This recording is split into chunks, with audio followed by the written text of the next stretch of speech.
Good morning everyone, and today we are going to discuss the questions of exercise 5.4. It's our last exercise in the series of matrices, right? तो चलिए बिना किसी तरीके हम start करते हैं हमारा थर्ड क्वेश्चन। इससे पहले हम 2 क्वेश्चंस कर चुके हैं फुल डिटेल के साथ और साथ में कुछ एग्जांपल्स भी देख चुके हैं। अगर आपने वो वीडियो नहीं देखी है तो लिंक डिस्क्रिप्शन में मिल जाएगा। तो चलिए स्टार्ट करते हैं। Solve each of the following using matrix method, मतलब मैट्रिक्स मेथड का यूज़ करके हमें ये इक्वेशंस को सॉल्व करना है। ये कैसी इक्वेशंस हैं?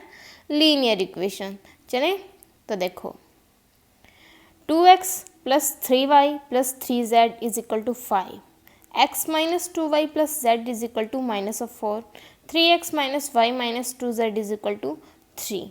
तो हम इसको लिखेंगे कैसे? सबसे पहले इसको a, b और x में डिवाइड कर लेते हैं।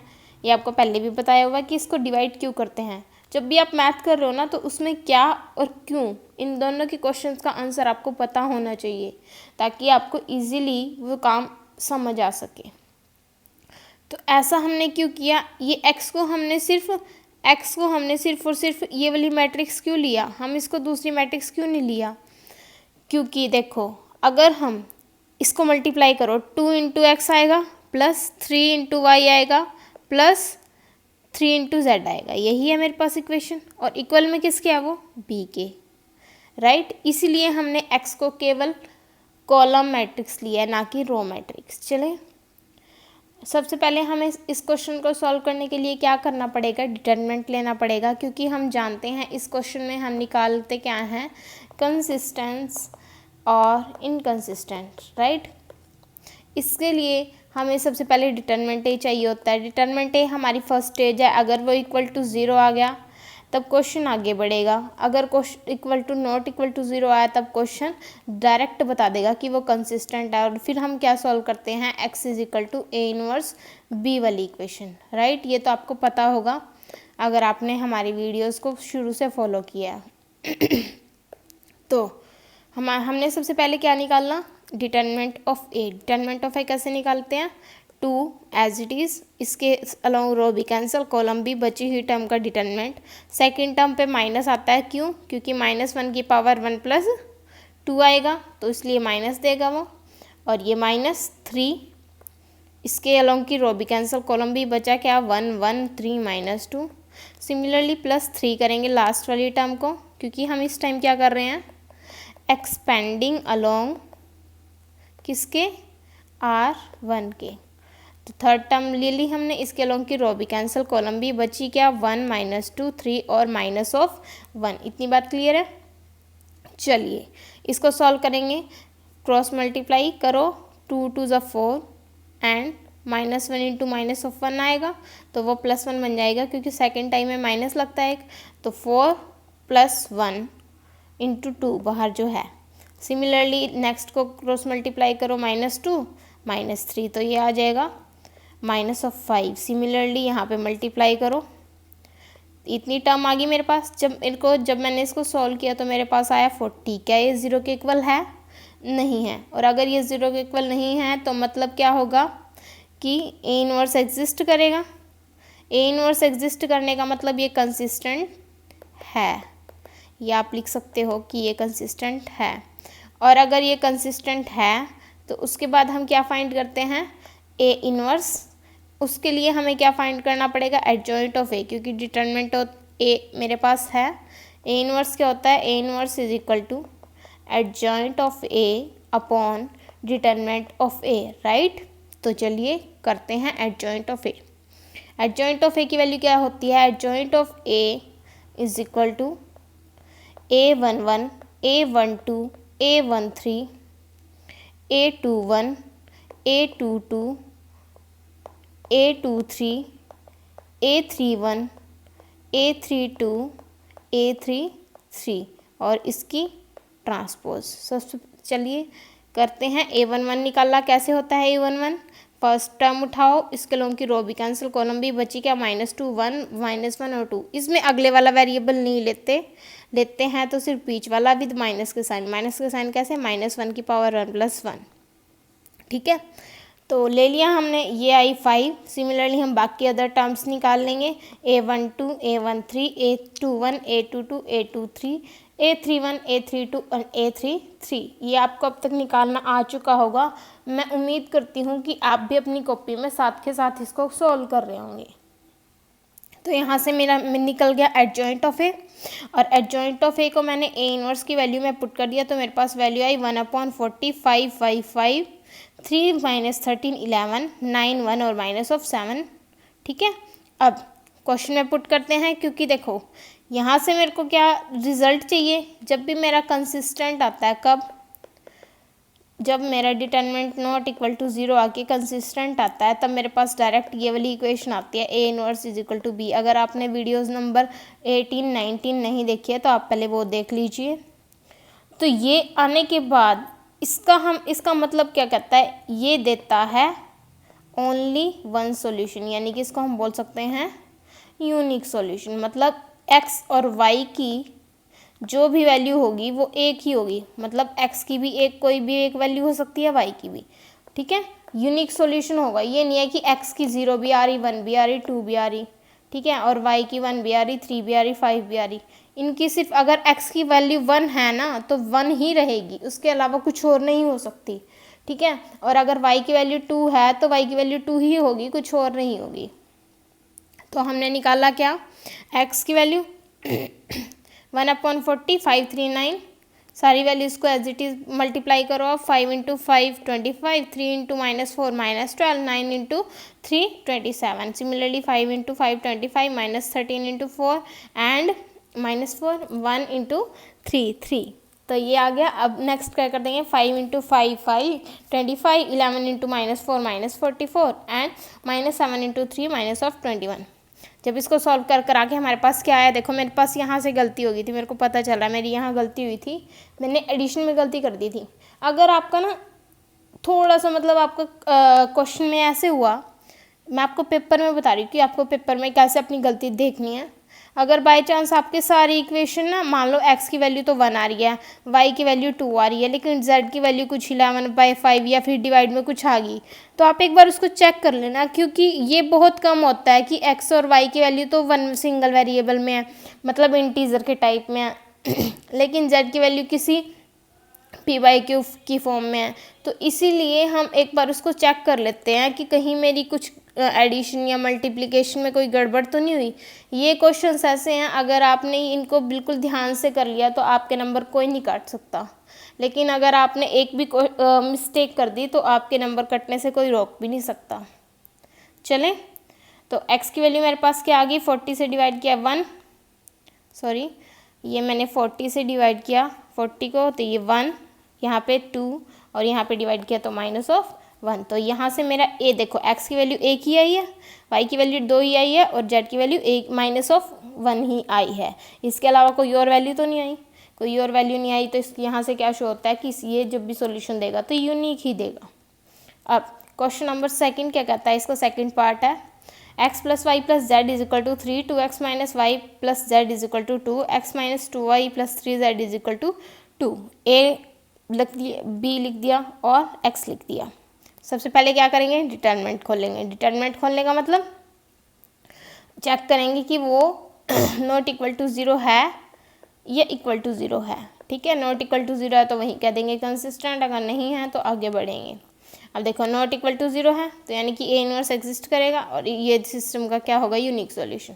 ये क्वेश्चन आपको खुद ट्राई करना है, बिल्कुल इजी क्वेश्चन है। ये ही क्वेश्चन मैंने इसलिए छोड़ा है क्योंकि देखो इसमें सारी टर्म्स सिंगल उसमें है, 1 1 1 1 2 3, तो इसलिए ये क्वेश्चन आप बहुत ईजिली कर सकते हो और अच्छे तरीके से कर सकते हो। सिर्फ आपको क्या करना है, अब ए इनवर्स निकालना है और x = a इनवर्स × b निकालना है और आपका क्वेश्चन हो गया। इतना छोटा सा काम है। अब चलते हैं क्वेश्चन नंबर 3 की तरफ। क्वेश्चन नंबर 3 क्या कहता है, 2x - y + 4z = 18, -3x + z = -2 and -x + y = 0। बिल्कुल इजी क्वेश्चन है। यहाँ z की वैल्यू कुछ नहीं है तो 0 लिख दिया, यहाँ पे y की वैल्यू कुछ नहीं है तो 0 लिख दिया। ठीक है, ये नहीं करना कि सेकंड नंबर पे z है तो यहाँ z की वैल्यू लिखनी है, नहीं, जो x के आगे है वो यहाँ पे, जो y के आगे है वो यहाँ पे और जो z के आगे है वो यहाँ पे, राइट। इस तरह इनको क्वेश्चंस को सॉल्व करने का तरीका होता है।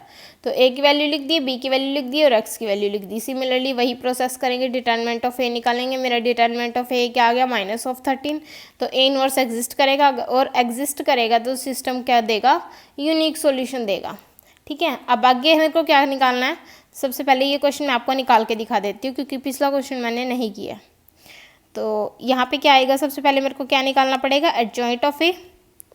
एडजॉइंट ऑफ ए क्या होता है, A11, A12, A13, A21, A22, A23, A31, A32, A33। इतनी बात क्लियर है। इसका ट्रांसपोज, तो A11 निकालते हैं। क्या आएगी मेरी A11 की value, A11 is equal to 2 as it is, 2 का अब इसके लोगों की रो भी कैंसिल, कॉलम भी 0 1 1 0 0 1 1 0, ये क्या आया, -1। अब A12 देखो मैं ना माइनस के साइन ना उसके अकॉर्डिंग देख के ही लगा देती हूँ, प्लस माइनस इस तरह करके। आपको अगर वो वाला मेथड सूट करता है तो वो वाला करो। तो -1 एज इट इज़, और ये लूँगी रो भी कैंसिल, कॉलम भी बची क्या, -3 1 -1 और 0, -3 1 -3 और 0 बची क्या, -3 +3 हो जाएगा, और +3 और बाहर वाला -3 बना देगा उसको। सॉरी, ये गलत लिख दिया मैंने, यहाँ पे है -3 और यहाँ पे है -1। देखो एक बार, -3 1 -1 और 0, -3 1 -1 और 0, तो 3 और ये +1 बना देगा, और +1 के बाद यहाँ पे क्या हो जाएगा, -1, तो ये 1 हो जाएगा। इसके बाद A13 में क्या करेंगे, रो कैंसिल, कॉलम कैंसिल, बची क्या, -3 0 1 -1 और -3 0 -1 और 1, और इसका 1 3 है तो पॉजिटिव आएगा, तो कोई दिक्कत वाली बात नहीं है। करो सॉल्व, -3 × 0, तो इसका आंसर क्या आया, -3। सिमिलरली A21 क्या देगा, ये करो, -1 4 1 और 0, -1 4 1 और 0, क्या दिया, 2 1 है तो माइनस का साइन आएगा, और ये -4 यहाँ पे -4 देगा, ये -4 और ये प्लस का 4 हो जाएगा बाहर से।